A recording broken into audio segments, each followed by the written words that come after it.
สาวใดเด้สิขอเคียร์มาเป็นเมียของผู้บ่าวเฒ่าคิดมาแห้งกุ้มเอาแก่บ่มีไผเอาสาวใดเด้เจ้าสิเอาอายไปเป็นครูอยู่มาดนนานยังบอกมีเมียเคียงกายคนอื่นมีลูกมากมายแต่เฮาก็มีคือหมู่สาวใดเด้เจ้าสิเอาอายมาเป็นคู่หญิงใดสิมาอุ้มสู้มาเป็นเมียผู้บ่าวเฒ่าทางกะสิเอาเป็นไม้อายกะบ่ตีขอเพียงคนดีจริงใจกับอายนุ่งยาวเป็นแม่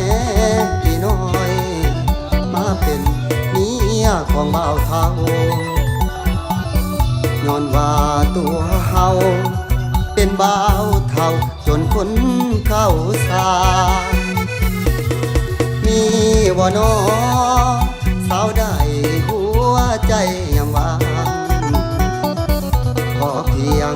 แต่นางหักอายจริงใจนั้นนาสิขอดูแลเสกแค่ตลอดเวลาบ่าวเฒ่าคนนี้นี่นะสิหาแก้วตาสัวชีวิตอาย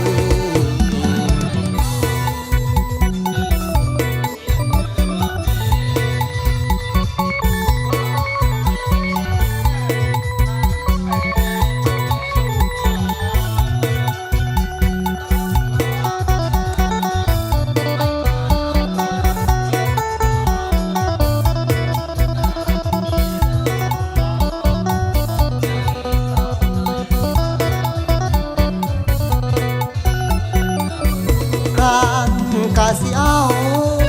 เป็นไม้อายกะบ่ตีขอเพียงคนดีจริงใจ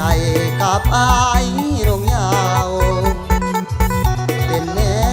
พี่น้อยมาเป็นเมียของบ่าวเฒ่าย้อนว่าตัวเฮา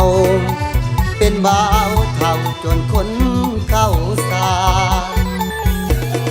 มีบ่น้อสาวใดหัวใจ